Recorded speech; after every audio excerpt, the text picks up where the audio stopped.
This is Lightning Power Lunch with Dave Mishkin and Greg Linnelli on Lightning Radio. That's a really good team over there, and they stay in their structure that last period, and we had a couple mistakes there that they went and capitalized, but they defended well in that third period there, and really made some big saves as well as Vassett as well, but they got those extra two. I mean, we can say we've learned our lesson enough times this year, so we got to start applying it and realize that we're leaving points out there because of our arrogance there. So got to stop it right now. It's almost like the goals don't count unless it makes the highlight reel. Like, we haven't quite figured out that if the puck just crosses the goal line in between the pipes, it counts. It doesn't have to be an all-world play. Doesn't have to be an all-world play. Yeah, I get it. A lot of feedback from our audience after the loss the other night. We're going to get into that here on the show. It is Power Lunch on Lightning Radio. Greg Linnelli with you, along with the radio voice of the Lightning, Dave Mishkin. Steve Ersnick's our producer. Colorado, today, we've got a guest also too, Mish, that's hopefully going to be joining us in studio to talk about maybe Jekyll and Hyde a little bit when it comes to Colorado. And maybe some people would say Jekyll and Hyde a little bit when it comes to the Tampa Bay Lightning. I don't know. We'll kind of get into some of that discussion at Bolts Radio. If you want to break down what you saw from the game the other night against Dallas, the game tonight, certainly all of that is fair game. But partner, it's good to be with you. A Monday game, and it's going to be busy here over the next week with 4 games, kind of sandwiched in between Thanksgiving. So I think the Lightning in a situation where you knew going in Dallas that was going to be a tough game, and at least the way I looked at it,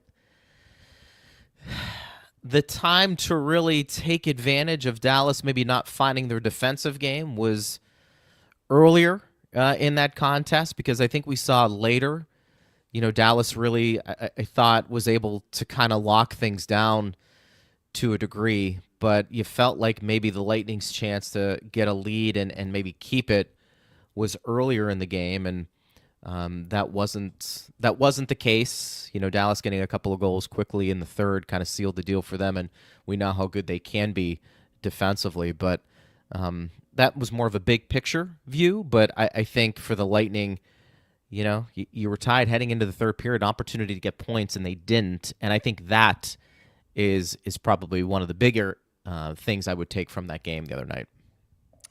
Yeah, I mean, I agree with a lot of what you're saying, Greg. And by the way, Connor McGahey will be joining us, and he's actually ready, Steve. So if you want to let Jared know that he can bring him in, he can collect Connor McGahey, the longtime radio voice of the Avalanche. So we're going to try and split today's show between looking back at the Dallas game on Saturday and looking ahead to this Colorado game tonight. The Avs are playing well. They're 6-1 in their last 7, and not surprisingly, their improved record has coincided with them getting healthy. So other than Ross Colton, who is still out, most of their injured guys have returned. And surprise, surprise, here they are looking to complete a perfect 4-game road trip. They've won the first 3 games on the road trip so far. So the Dallas Stars are pretty much as advertised. The Lightning now have played the top 3 teams in the Central Division. They play 6 games against those 3 teams. They played 5 of those games. And I think it's safe to say that those are 3 of the best teams in the NHL: Winnipeg, Minnesota, and Dallas. They are not carbon copies.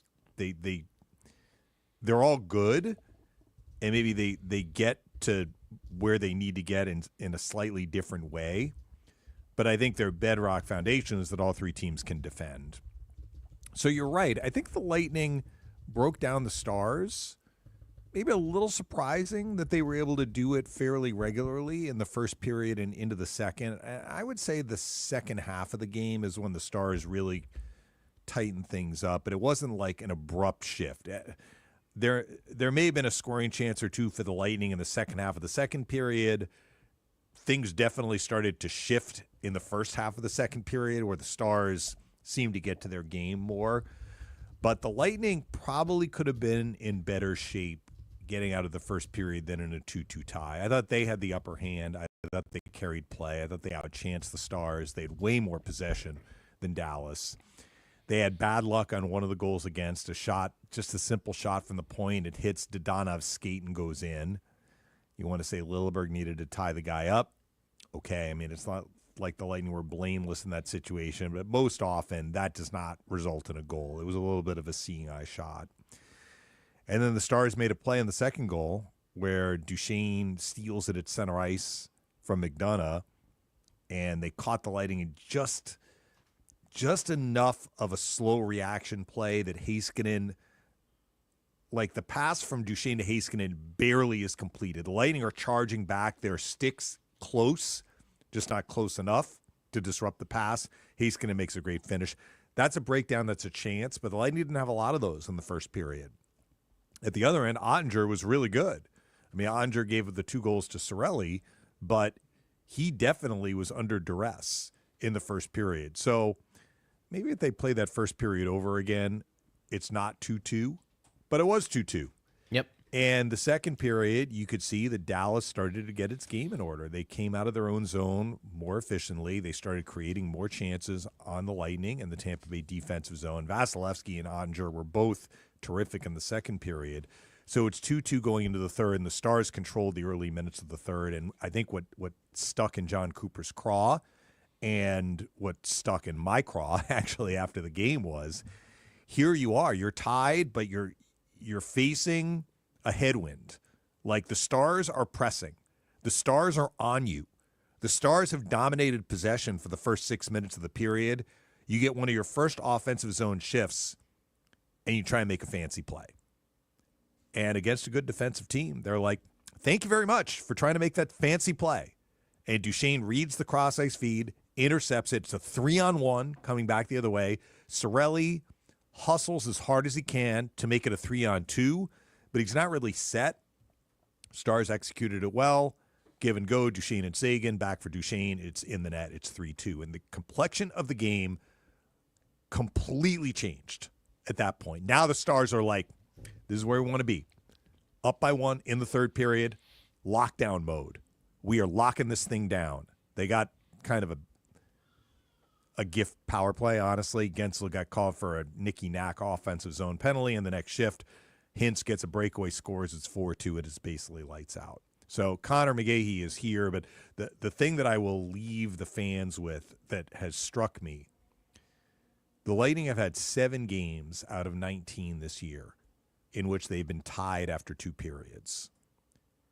They have won only 2 of those, and in only one of the others did the game go to overtime. That was the Columbus game that they just lost in overtime. They've dropped 4 games in regulation. So you got 7 games, Greg, 14 potential points. Yeah. Or at the very least more than 5, which is all they've gotten. You're tied going into the third period. That has to be like a top priority. We are getting points out of this game. Even if we lose the game in overtime of the shootout, we are not losing this third period. Yep. And those 4 losses have come against Minnesota, Winnipeg, and Dallas. 3 of the top teams in the NHL. Really good teams. What did you do? Yeah. You gave them a gift. In all of those games, I mean, the Winnipeg game at Winnipeg, the Lightning didn't play well at all, but they have to figure this out, Greg, because you are putting yourself in a position to get points, and then you are not getting points. Even if you're getting, of those 4 regulation losses, let's say they got 2 or 3 to overtime and lost them. Those are still extra points that they've left on the table. So they're taking on a Colorado team tonight that has gotten healthy, and as I said, Connor is here, so thank you for listening to us break down the Lightning Dallas game, Connor. But things are looking rosier in Avalanche land, huh? 6-1 in the last 7, and getting healthy is a big part of it, I would imagine. I'm sorry for my face, first of all. Sorry, my face being on me. Yeah, you're on an echo because we need to turn that computer's volume down. There we go. We now were pinch clearly hitter wonderful hitting for prepared. Pedro Martinez. All right. He's good now. Wait. Now it's on there. Check 1 2. Check 1 2. This is great stuff. I really love this. Hold on. I'm just going to manually put it down. Look at you. How about that? We just Multitasking. left you on a I love boat. it. We're like, here's an oar. Go paddle to shore, and you did it. Survival instincts. Kick in. You're a pro. Oh goodness. How are you? You clearly are healthy. You are clearly. You were not battling any upper body, lower body injury. You were able to adjust the feedback. It was funny because I definitely had lower body earlier this year. I literally pulled. It was my first real old man injury. Pulled my hamstring / calf twice. Putting on my shoes, taking my shoes off. Not even kidding. Yeah, my first old man injury. I've just now started to recover. So back off the IR tonight. Well, I'm trying to remember that first game between the teams in Denver. Oh, I've tried to forget about it. Well, no Mishkin, no Drouin. Yep. No Miles Wood. Correct. Do we have Ross Colton? Lehkonen was still out. He hadn't come back yet. No, Ross Colton was out. I think Ross that game, Colton right? is out for this game too. He broke his foot. Yeah. I mean, I believe Capo Kakkonen was the goalie. So his only Georgiev game was the Avs. Struggling. So this is a much different looking team just on paper. But what is Colorado doing better than earlier in the year where it was herky-jerky, right? The easy default answer is everything. They're defending better. The goaltending has been much better from both Georgiev and Justus Hananen. And that always filters out towards the team. Team defense wasn't great. Penalty kill is still very average, but I think all the little defending details, especially for the Avalanche, have gotten better since these two teams met in Denver back in October. But this is the last game of a 4-game trip, 9 days back east, Philly, Washington, Florida, and here. But they've played pretty well, and they've won in all sorts of situations. Good in one-goal games, the Avalanche are. Why did I say that like Yoda? That was weird. Well, you're speaking the truth like Yoda, right? But yeah, they've really done everything better. I don't want to say that was the low water mark of the season versus Tampa Bay, but it was pretty close. You know, Connor, it's interesting. When I think of the Lightning, and Mish and I have talked about this all year, when, they're trying to improve 5-on-5 defensively, I think their best defense is their offense. Can you make the case that's the same for Colorado, or is this a team you think, everybody healthy, they are really good in their own end defending? Well, I mean, their identity, it's the same problem that a lot of teams have in the National Hockey League where home ice, you play better road hockey, you know what I mean? There are 2 outlying games, and maybe 3 if you want to throw Florida in there from the other night. But opening night in Vegas, you give up 8. In Nashville, you give up 5. Before the 4 goals against versus Florida the other night, they've only given up 2 or 1 in every other road game this season. So the Jekyll and Hyde defensive mentality split was sort of there for the Avalanche. But again, you're the only team in the NHL that has 3 players with 30-plus points or more. There are still 11 teams that don't have a player with 20 points or more, and the Avalanche have 3 30-point-plus getters with Mikko Rantanen, Nathan McKinnon, and Cale Makar. If Cale Makar didn't have a goal this season, he would still lead all NHL defensemen in points with 22.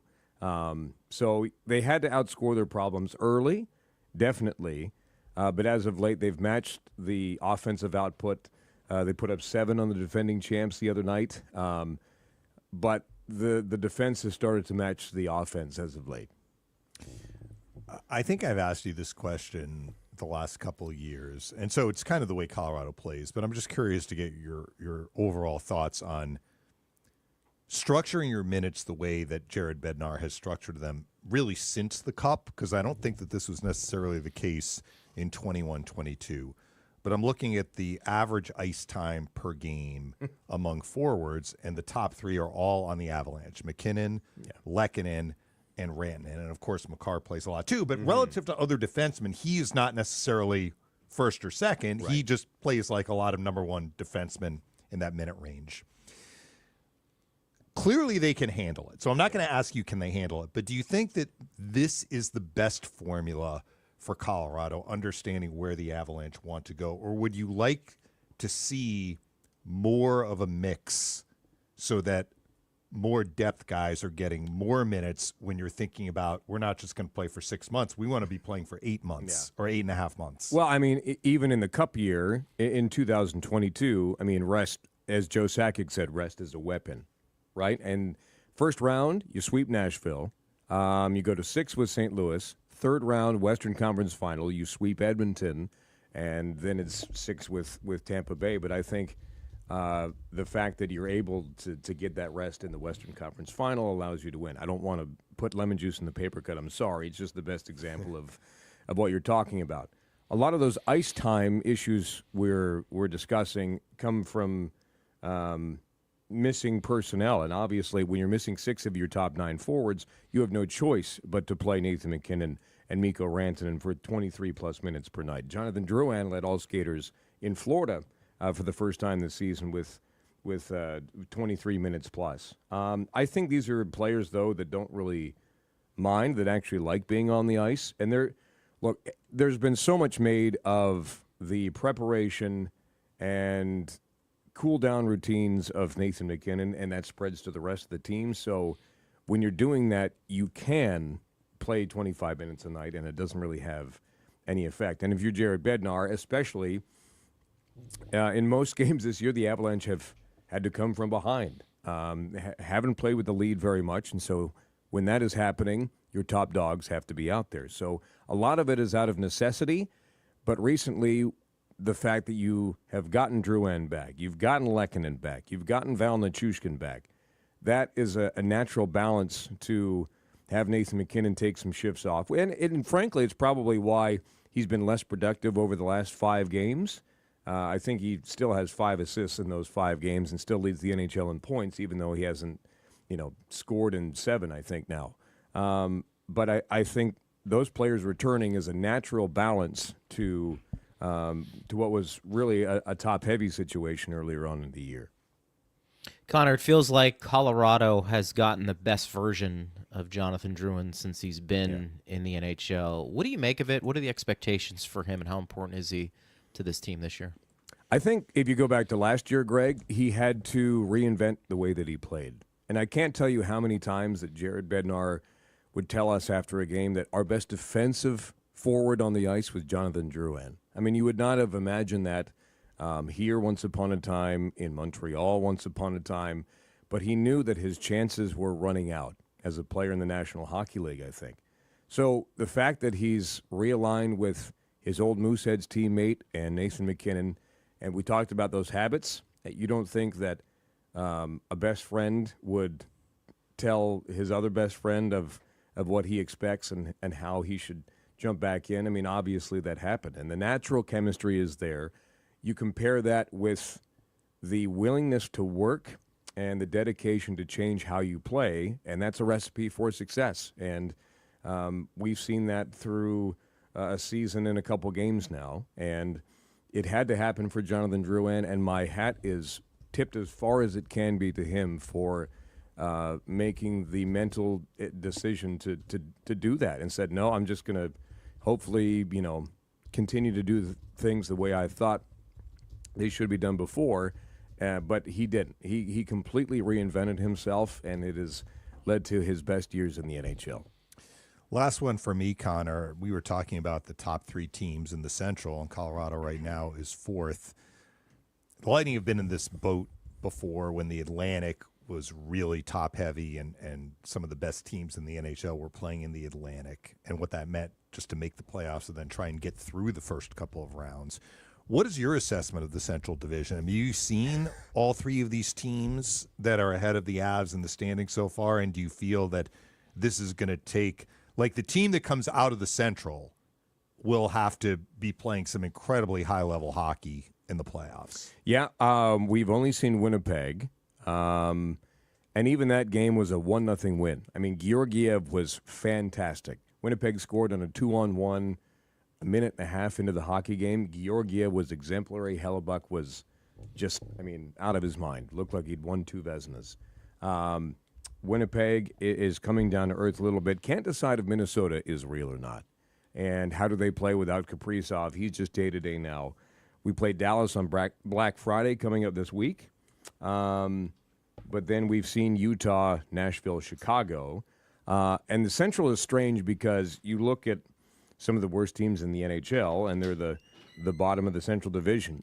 Put in Jim Montgomery now with the St. Louis Blues. I think that's bad news for everybody in the Central. I covered University of Denver hockey with Monty when he coached there and won a 2017 national championship, and he's a whale of a coach.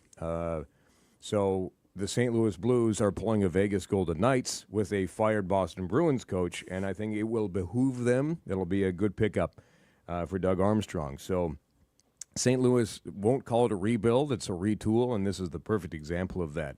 But as far as the teams above the Avalanche, we haven't seen Minnesota or Dallas yet. But I just know that having touched all divisions now, that the Central, in my opinion, is probably top to bottom, despite the fact that Nashville is struggling. Stamkos still, though, has 7 goals. Again, don't mean to put lemon juice in the paper cut. But we lost to Nashville and Chicago, the 2 worst teams in the Central. And they were still formidable enough to give the Avs some trouble. So the Central, for my money, is the toughest division in hockey. Connor, before we let you go, and I think we have this question a lot with Tampa Bay, when you have a lot of success and Colorado's right there, do you look at the regular season differently? Do the players do? Yeah, you want to be playing well for sure, but is it more of let's get in and we may have that light switch that can go on because we've done it?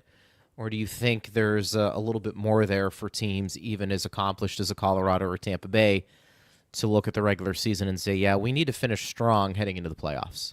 Yeah, I think that this core group has entered the postseason in a bunch of different ways, right? You go back to 16-17. It took till game 82. They had to beat St. Louis at home to make it in as a wild card team to play Nashville. And took them to 5 games. It was just a great story that you go from the worst team of the modern era the year before. Jared Bednar takes them into the playoffs and is able. Sorry, that was 17-18. 16-17 was the 48-point season. So you go from 48 points into being a wild card team. Second the year after, it took till game 81. You had to beat Winnipeg at home to secure a playoff berth. And you did, and you knocked off the top seed in Calgary in 5 games and lost to the San Jose Sharks in 7 on a questionable offside decision. So they've entered the playoffs with this core group as a wild card team. The next year is the bubble. After that, you win the President's Trophy, and you lose in the second round to Vegas. That fuels you for your cup run in 21-22 when the pressure is on, but it was the good type of desired pressure, I think. And then, the last couple of years have been kind of underwhelming as far as regular season production. But I think the goal is, number one, to make it into the postseason. And Jared Bednar talks all the time about the goals that we have listed as a group. And making the postseason, let's be honest, winning the cup is the standard in Colorado, as it is in Tampa. 3 cups for each. But I think after that, you're talking about just making it in order to do that. Are you talking about division championships, President's Trophy, so on and so forth? But I think this group is convinced that no matter how they make it into the postseason, they just have to get there. And would they like to do it as a number 1 seed, as a division champion? Probably. But I think that they know that there are so many circumstances they cannot control. And so I don't think they view any night in the regular season as this is going to be an off night. We're going to take it easy tonight, as we talked about with ice time and, just the type of competitors that a Nathan McKinnon or a Cale Makar or even a Justus Annunen are. There are no nights off, and, you can control what you can control. And the idea is to try and win by a lot every single night. I think when you've won a cup, in winning a cup, you've won at home, you've won on the road. Yeah. And I think that teams that have that pedigree are not too overwhelmed by the notion of we don't have home ice in the series because we know we can win on the road. And I think that goes to what you're saying, just get in. Yeah. It's different if it's like your first kick at the can and you're like, oh, we're having to start on the road. And And do we know these high pressure situations when your core group has been through it again and again and again and had success? Well, again, and won on the road. In the Cup year, we didn't lose a game in the playoffs on the road, right? Except for just the one. Game 3 here. Yeah, Game 3 here. Yeah. That was the only one. Again, at that point, when you have such a seasoned group as both the Avs and the Lightning have, it doesn't matter where. I mean, it's like Doc Holliday. Say win. Yeah. Well, we got Doc Holliday. We got a Yoda reference on Yeah. the show. We got Par for the everything. course, Yeah, for sure. We had Connor- MacGyver at the start of his right. segment. That's right. Well, we appreciate you coming on, bud. And Anytime, fellas. we'll see you at the rink Thanks, tonight. Connor. Should be a good one. Good to see you guys. Thank you. You got it. All right. Connor joining us right there. And tell you what, I love when you handle those interviews, Mish, because the guy or the gal you're talking to is right next to you. So when you're like, hey, how you doing? But you got to look at the camera too. Which Yeah, is, well, you I pull it don't off think well. Steve's going to tell me because I'm thinking now when I'm looking at Connor and asking the question, I'm probably not projecting into the mic well enough. So I have to you were learn good. to You were good. look straight ahead. No. Now I'm looking at, well, that's true. He's like, I project. Projecting on the air is not usually an issue for me, but that's more game time than That's right. power lunch time. But now I'm looking at you on the monitor, so I'm You're looking good. straight ahead. Yeah, you're good. If anybody wants to react there at Bolts Radio, Colorado, there's a standard. Tampa Bay, there's a standard. And I think you brought up the point in the last broadcast when we did reference Colorado. I think it was in the pregame. They've dealt with some injuries. They're getting some guys back. Yeah. But the elite of the elite. Mhm. I mean, we talk about the Lightning, Kucherov, Hedman, Point, and Vasi. You could say, I mean, I've said this a number of times. I'm pretty comfortable saying it. Those are Hall of Famers. Yeah. I mean, they're going to go down as but I mean, you could say the same thing for Colorado, can't you? McKinnon and Makar. I mean, what they've had all year, they've had their top 3 guys, and I'll say McKinnon, Rantanen, and Makar are their top 3 guys. Yeah. I don't think you're going to have much argument about that statement. They've been healthy, which is one reason why those 3 guys all have 30-plus points. But getting back specifically Nichushkin and Lehkonen, that really helps them. Yeah. Because even if they aren't the top 3, they're right in the top 5 or 6. Correct. Like they are sliding in and they are difference-making players. And they're like, okay, Miles Wood getting healthy. I like him. Is an upgrade. Yeah, that I is like him. Objectively, that is an upgrade over some of the guys they had in their bottom 6 when the teams met the first time. Druin as well. I mean, Jonathan Druin probably isn't going to put up the points that some of those other guys are going to. If he does, that would be great. But he helps round out their lineup at this point. So I'm not surprised that Colorado is playing better. They've also gotten better goaltending. So we've had this conversation like when a team is giving up too many goals, how much of it is the goaltender? Sure. When we saw the Avs at the start of the year, Connor and I had this conversation. He's like, it's pretty much the goaltending. I mean, it wasn't only the goaltending, but it reached the point that they went and got Kakkonen off waivers. They were that concerned about Georgiev's play.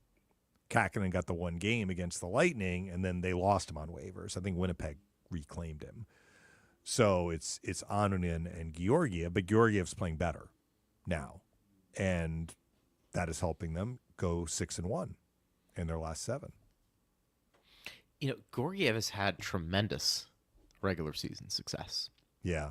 With Colorado. And he has played tremendous. His games played mark is right there with the Hellebucks and the Saroses and the Vasilevskis. Like, he is a true number 1 for them. Unless he's not playing well, in which case that's a different story where you're like, we need to have him get his game back in order. But if he's playing the way he normally plays, he's getting the nod, 3 out of every 4 games. And I feel like though you mentioned it clear, and it's Vasi too, clear cut number 1. But I mean, it's not I think you feel confident Johansson if he had to pick up some slack, and he showed that when Vasi was injured, he could do it. With Colorado, maybe there's a little more uncertainty just based off of experience. Yeah. It's Georgiev, and then it's okay, what do we have? Right. With the Lightning, it's Vasi for sure, clear cut number 1. And I'm not telling you Johansson, we can talk about this. You look at his numbers, they haven't been pretty. I don't know if that's an indication of how poorly he's played. but at least you've seen him over the course of a few weeks be the number one. Yeah. I don't know if you have that in Colorado right now with who is backing him up. And I will just say this, we talk about depth scoring, and it's been a point of emphasis for me especially, but I think you have agreed to a degree that you would like to see a little bit more from the Lightning, and it really comes down to the fourth line, but collectively take some pressure off the big boys. I think the Lightning are getting better at that for sure. I mean, Gonçalves coming up, Geeky. I mean, they're showing you some things. Nick Paul, before he got injured, I mean, if you want to say he was providing that depth scoring, he's a depth player, go ahead, but he was certainly providing some of that. I think Drouin, and that's why I asked him the question, are you getting the best Jonathan Drouin in the NHL? He was a plus player last year, Dave. Yeah. I mean, when you look at Jonathan Drouin, you don't think of a plus guy, right? Bednar called him out in a good way and was like our best defensive for sure forward, or however he put it. I mean, would we have said that game was Drouin 8 years ago about Jonathan Drouin? Yeah. I mean, I don't know if he was particularly interested in playing defense. He's figured out a way to reinvent himself. That's the key. Some guys have to do that. Is now, the key. That's not to say that he's just like a fourth line mucker, right? No. I mean, he had 2 goals against the Panthers, so he's almost a point per his guy. Skill. Yeah, he's a very skilled player. We know that. But I mean, if Jonathan Drouin is giving you depth scoring, you're feeling pretty good. Yeah. I think about your team collectively from top to bottom. I think for Colorado, and we can get back to the Dallas game Sure, because we just kind of touched the surface on Yeah. it. But I think for Colorado, they do not want to get into a position where they're having to outscore their problems.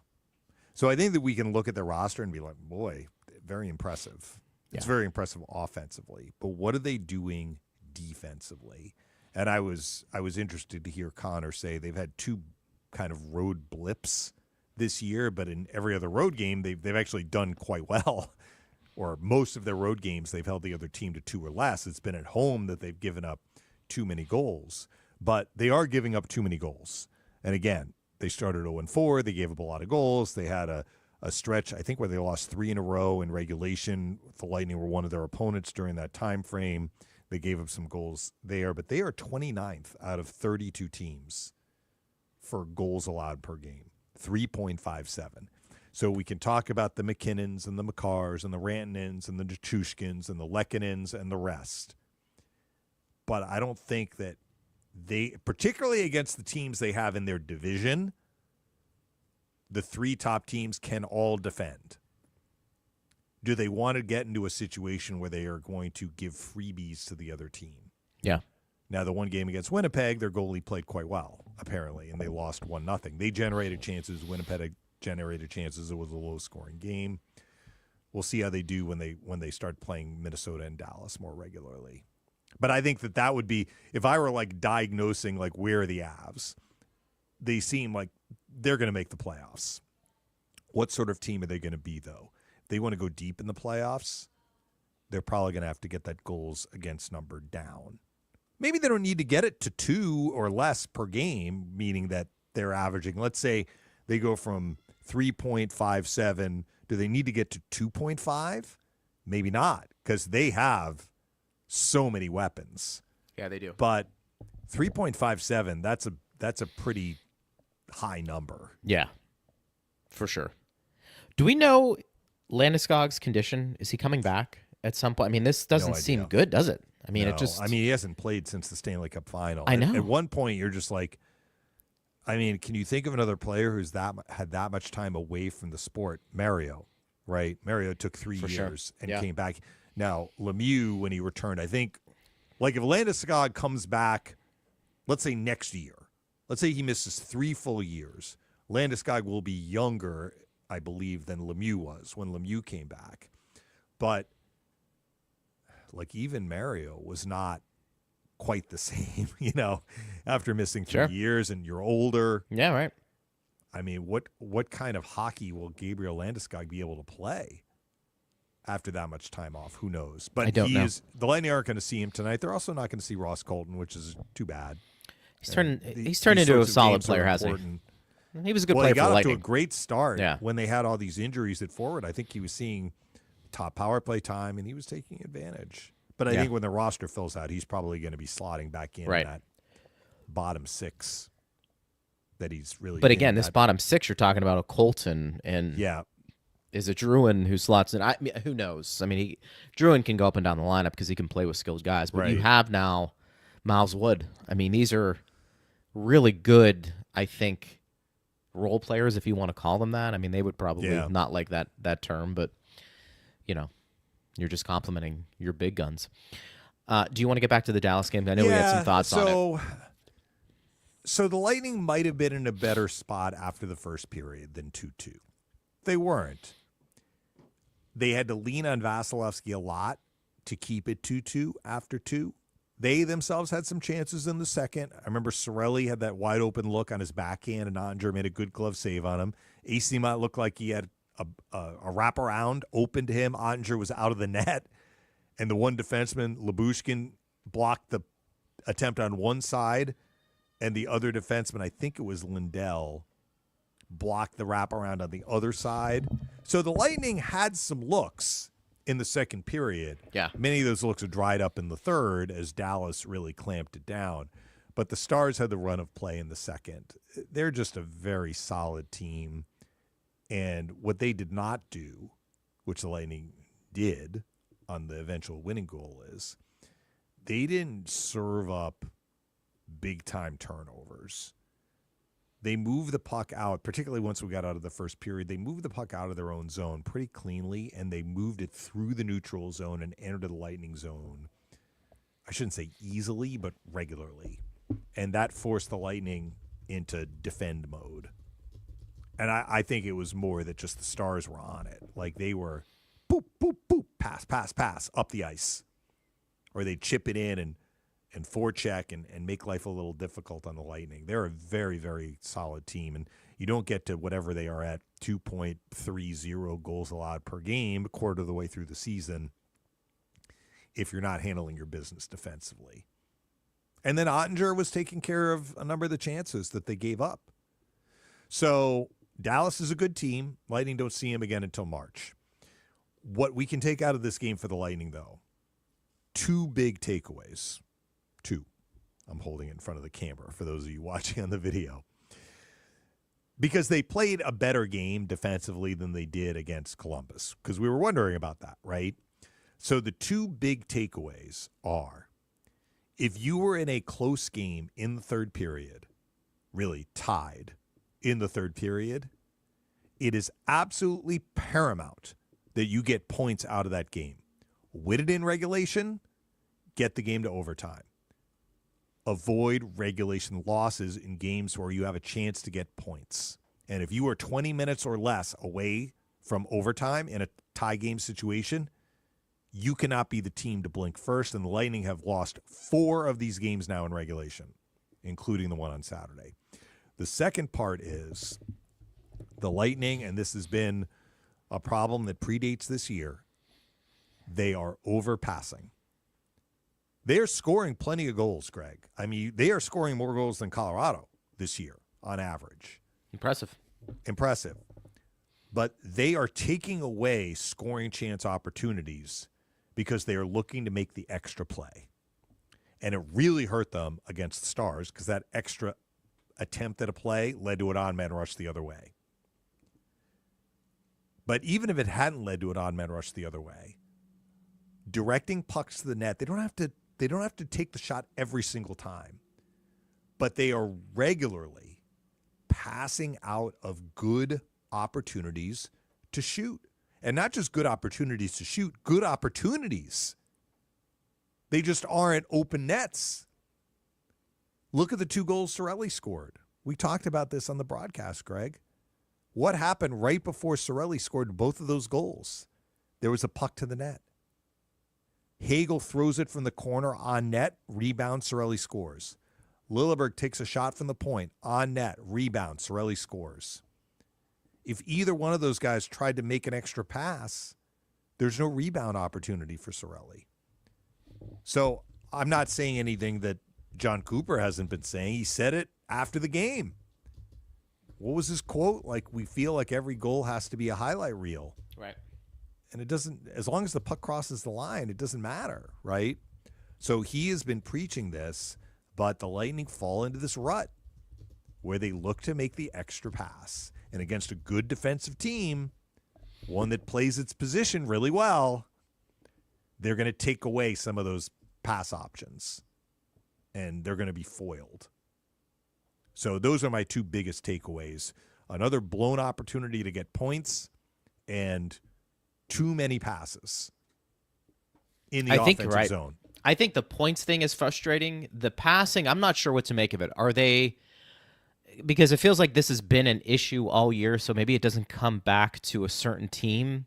You know, in other words, if you're playing against a really good defensive team, sometimes there's a tendency to overpass because you're looking for that perfect shot because maybe the other team blocks shots really well. Or maybe they're just, it's really hard to score, and so you need to find a clear path to the net, and maybe you're overthinking it. Could you say that for a team like Dallas? Maybe. I mean, they're really good defensively. We know that coming in. Goals allowed, the fewest in the NHL. Minnesota, we know how good they can be. So in those specific examples, are you thinking too much of the team you're playing against that's really good defensively and maybe you're passing up opportunities? Potentially. Are they looking for Kucherov way too much? Probably, particularly on the power play. I think that's the other thing we are observing. Is that hurting the special teams from that perspective too? John Cooper will probably have a better answer for that question. Why is your team in general, maybe on the surface as we watch these games, passing up shots? Maybe. Do the Lightning have more playmakers than shooters? And then you start getting into that discussion. Guys feel more comfortable making the extra pass. I don't know. I will tell you this. I think that's contagious. I think when you're passing up and you're trying to be unselfish, I think that's contagious hockey. I think in today's game, Phil will say this, Dave, on the broadcast a lot.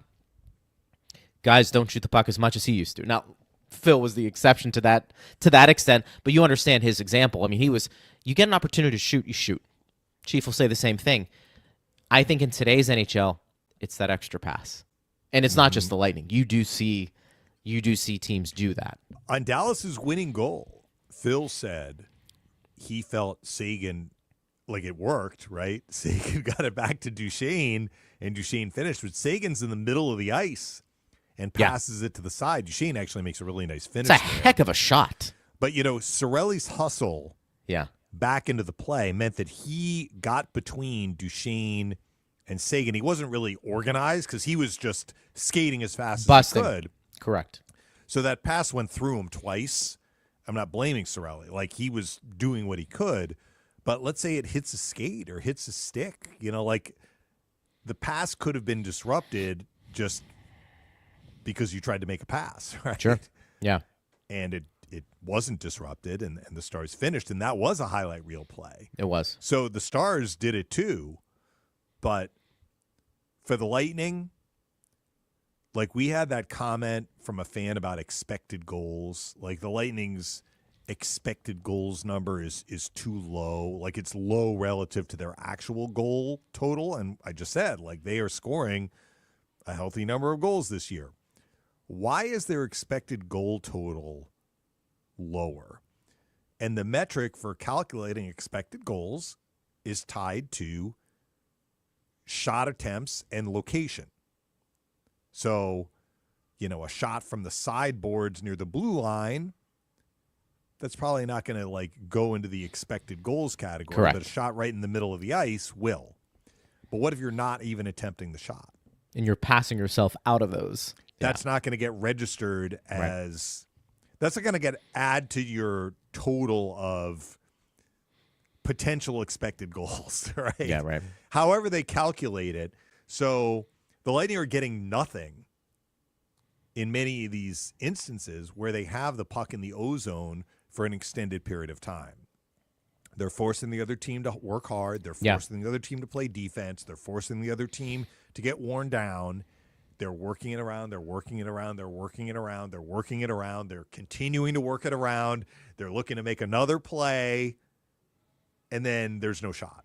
And the puck gets deflected or whatever. Something happens or maybe they got one shot instead of potentially 4 or 5 during that sequence when you got the other team on the ropes a little bit because they're tired.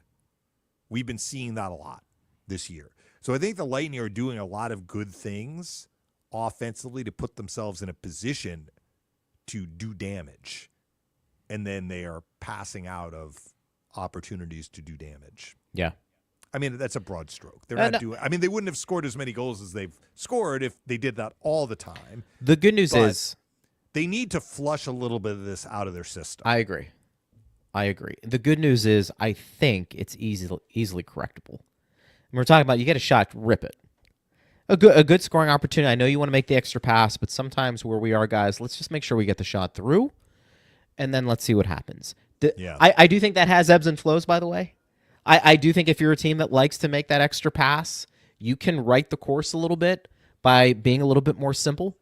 But then I think you do revert back to overpassing to a degree. So I think there is going to be a little bit of a Jekyll and Hyde, I think, all year when it comes to the Lightning and kind of what they're doing from that perspective. But I do think this may be a good time, to your point, either flush it out of the system or kind of reset. Mm-hmm. We're passing too much. And then I think you could see. It's almost like a team in football that passes a lot, throwing in a run every now and then, or vice versa. Yep. Like you're keeping the other team off balance. So let's use the other sort of team. Like Carolina is a great example as a team that funnels pucks to the net. Like get the puck to the net, to the net, to the net, to the net. If it's a save, let's retrieve it to the net, to the net. Well, what happens if you try a cross-ice pass all of a sudden? And you're changing things up, that might open up even more to the net. The opposite is also true. What if the Lightning start funneling pucks to the net just a little bit more? Maybe that opens up the cross-ice pass. Yes. Because you're throwing a changeup to what the other team is expecting. Duchesne was ready for that pass. You could see, like, Duchesne was almost like a safety stepping in front of an intended pass to intercept. Like, he could tell. McDonough was in a prime scoring area. Middle of the ice, slightly slanted to the right side. He's a lefty shot. He's got a great angle to the net. There's a little bit of traffic there, but not so much. I mean, it wasn't like he was trying to shoot through a brick wall, and he tries to go to the side, to the left circle, to Geekie, and Duchesne just steps right in front of that, and he's off. Yeah. And now you're caught. So they were well coached. They were following the pre-scout on the Lightning. And it really hurt them. Yeah, I would agree with that. And it also hurt them because, I mean, it clearly hurt them because they gave up the game-winning goal. But when you take into account the fact that the first 6 minutes or so of that third period, the Lightning were having trouble getting out of their own zone. Yeah. Like, I don't mean like they were turning it over again and again, but Dallas was bringing pressure. Like a lot of the opening minutes in the third period occurred in the Tampa Bay end. You finally get it out. Might have been their second pass in the offensive zone. I don't mean pass like pass the puck. I mean second shift where they had it in the offensive zone as we were approaching the first TV timeout. That's how long we had been playing in the third period. And the Lightning hadn't really sniffed much in the offensive zone. You finally get into the offensive zone, and you have an opportunity to get a puck to the net in a fairly dangerous area. And instead you pass. And you gift-wrapped it. One. Gift-wrapped. It's hard to say. You did gift-wrapped it, though. A puck to Dallas. So, hopefully they learn from it. It does appear, Greg, that we're going to see the same lineup for the Lightning. So, 11-7, no Nick Paul. Coop was asked about this morning, and I was kind of far away from the scrum, so I think he said maybe another week or at least another week. So Nick Paul is going to miss all the games this week, and you had talked about a busy week. It's actually, if we go Saturday to Saturday, 5 games in 8 days. That's a lot of hockey. That's a lot of hockey, yeah. You know why I know that's a lot of hockey? It's a lot of broadcasting for us. So I'm very cognizant of that. But although, important programming note, no power lunch clearly on Thursday, and no power lunch on Friday because the Lightning are playing Nashville. It's a 3 o'clock game, so 2:30 will be on the airwaves. Central, right? Central, correct. Is that? Yeah, 4 o'clock Eastern, 3 o'clock here. 2 o'clock. Okay, good. Hey, you better get it right. I don't want you showing up later. I look at the itinerary. We got a few games ahead of that. We do. All right, we do. 2 o'clock Central. Forget what I just said. Forget folks. about it. Yes, I have a hard time with time. I have a hard time. We're all going to be like sleepy from the turkey, right? Now, are you a big turkey guy? You know what? Will you have a turkey sandwich? I like turkey sandwiches, Yes. like sliced turkey. Gotcha. I can't say that like it's my favorite. Like if I'm gonna have a bird on a dish, where you see like a bird on a dish. I think I prefer chicken. Yeah, chicken is probably my go-to. Chicken guy. Turkey can be. I know people say turkey can be a little dry sometimes. It has to be cooked just right. You know. I think look, I get picky with meats the next day. I just think you're reheating meats. Not good. You got to eat them cold, or you got to put them back in the oven. Because I just don't think they taste well, or you got to put a bunch of gravy on that bad boy to really juicing it up. But turkey's good. The sides, people can disagree. Some people love the sides. That's what makes Thanksgiving, the sides. Yeah. And people, here's how you know sides are good in Thanksgiving. People will eat the cranberries from the can. They say, forget the homemade. Give me the stuff in the can. That's how good people love to enjoy those cranberries. So why don't people eat canned cranberries not on Thanksgiving? They may, but I mean, it just comes out even more during Thanksgiving. I Stuffing's guess good, that's true. But you're going to go for a run the next day. See, that's how you stay fit when you pound. Now the 3 Eastern, 2 Central. Will that make it harder? We'll see. I don't know. We're going to do a meal. So the Lightning leave at 4 p.m. on Thanksgiving, which means I probably am heading to the airport a couple hours before that. So we'll have like a midday meal, and the Lightning probably are going to have something for the traveling party. I was going to say, night. I was going to say they probably have something, and then on the plane. Here's some I food probably won't too. eat on the plane. Yeah, no, I show a little bit of restraint there. Unless I'm going to look like a stuffed turkey. You look like me, round. The long and short of it is I'm not anti-turkey. Far from it. And I will have the traditional bird on that plate. Thanksgiving meal. Yeah. That's good. Yeah, I have no problem with that. No, that's okay. Are you a pie guy, like for Thanksgiving? Are there pies? So I love pecan pie, not to be confused with pecan pie. So there's a couple different ways you can say it. Pecan. I mean, it's funny. I love a good pecan pie. Yeah. I love it. I like pecans or pecans. Yeah. Or pecans. Yeah, see, just 3 different nuts. ways. Like I like they're them good. not in a pie. Yeah. No, I would agree with that. Pumpkin pie, throw a little whipped cream on that bad boy and you're fine. Apple pie, I love apple pie. But I don't eat pie every day. Well, you know what I mean? It's like the canned cranberry, right? That's true. You pull it out at Thanksgiving. That for is a lot true. Of people. Lucas says, guys, it was nice to see Coop call out and emphasize the bad overpassing. I thought they did the right things on Cirelli's goals and completely went away from it the other 2 periods. I'm also happy they scored goals as it was. My daughter's second game ever, and her first game, they got shut out. She was very excited. Bolts fan for life. Yeah, so the Tesla very coils, cool. Beyond just taking the ice, right? That is correct. Well, he's right. We just talked about that. Well, the overpassing for came sure. Off rebounds. Yeah. Yep. Well, and when you hear a coach talk about overpassing, it's like we have free reins to talk about overpassing because they're seeing it, and they're probably seeing it at even a higher level to a degree with all the film that they're looking at. So for Coop to say, look, we're overpassing. I mean that's got to get your attention. I can remember John Cooper talking about, and not in a good way, we were trying to pass the puck into the net, going back years. Now, it is part of their DNA. Like when John Cooper has been the head coach of the Tampa Bay Lightning, the Lightning generally have been a playmaking sort of team. So they are not going to be the sort of team that averages like 35 plus shots per game. They're not. But those teams where we hear from the broadcasters when they come in, it's like, yeah, this team, 35 shots a game, most of them are garbage, right? Like, so that's the other side of the coin. Like, what is the quality of these shots if you are just shooting indiscriminately? The Lightning are way more, selective in whether they take a shot or not. But you can fall into a rut where you are overpassing. And I remember a game, and this is going back, this is going to tell you how far back this goes. When the Lightning, where they were in Edmonton, it was in the old Edmonton building. So I believe this was 16-17 or maybe 15-16. So it would have been one of the first few years John Cooper was head coach. And 2 of their 3 goals, literally they tried to make a pass and it hit an Edmonton player and went in the net. Mm-hmm. and I think it was Eric who was traveling at that point still with the team, or maybe when the team came back, he asked Coop about it. He's like, so you literally did pass the puck into the net. Because he would always say, we were trying to pass the puck into the net. And Eric, tongue-in-cheek, I think it was Eric, we'll have to ask him. He would remember. But he said, hey, Coop, Edmonton game, you did pass the puck into the net. So that is going back pre-Rogers Arena or Rogers Center or whatever it's called, the new building in Edmonton. Right. That's how far back we are going that Coop has been saying this.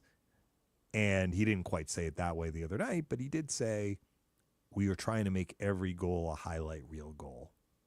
And he said one team makes 2 passes and the other team looks to make 6 passes or something to that effect. Talking about Dallas. So, yeah, it was a problem the other night. And it probably took away some activity that they might have had around the goal mouth. It's fair. Let's get to one more before we close up shop. Anthony says if he would play more direct in D zone, he would have spent more time on the attack. Who's he talking about here? Because sometimes I get to the tweets here. It complicates things for the whole team. I hated that second unit started 3 power plays. I know top guys were tired, but not on the third one. Also, Coop doesn't know about the timeout. So no reference on...